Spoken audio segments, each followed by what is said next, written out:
আসসালামু আলাইকুম। আমি যখন সকালবেলা ঘুমের থেকে উঠি, উঠার পরে আমি মোবাইলটা যখন হাতে নিই, হাতে নেওয়ার পরে ফেসবুকটা ওপেন করলাম।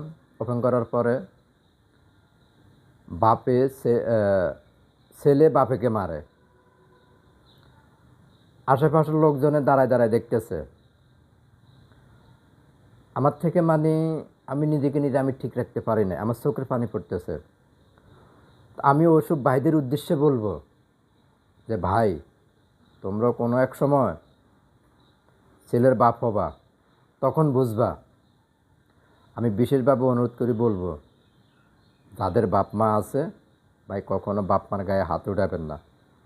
যাদের বাপ মা দুনিয়ার থেকে চলে গেছে, আল্লাহ বিস্তে নসিব করুক। আমার বাপ নাই, আমি বুঝি। বিনুরোধ অনুরোধ করি বলতেছি, বাপ মার গায়ে কখনো হাত উঠাবেন না, বরঞ্চ বাপ মাকে শ্রদ্ধা করবেন, হাসি মুখে দিয়ে কথা বলবেন। তো আমার কথাগুলি যদি ভালো লাগে,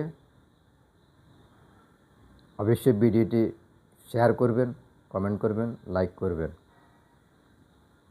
ভালো থাকেন। আসসালামু আলাইকুম।